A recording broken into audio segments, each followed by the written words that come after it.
This is not a tutorial on how to use the Autoglym professional range plastic and trim conditioner. It's just more sort of showing the results that it can give. So I'm going to put some on the, oh, a bit too much. I'm going to put some of the product on a foam pad.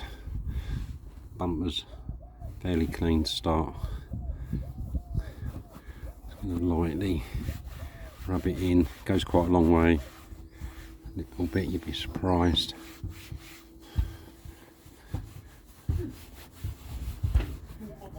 And the good thing about this is very water repellent.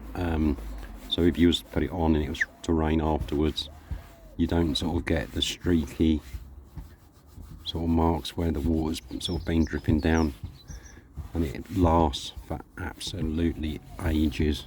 It's a little bit, I find it's a little bit messy to use sometimes, because what happens is, because it's not thin like water, but it's not overly thick, and I end up getting quite, as you can see there, it sort of pours when you're sort of going like that. It sort of goes down the bottle, so it's quite messy, but it's very good for the actual coverage is really good.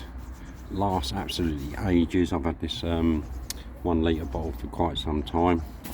Right, I'm going to pull the tape off, and hopefully you'll be able to see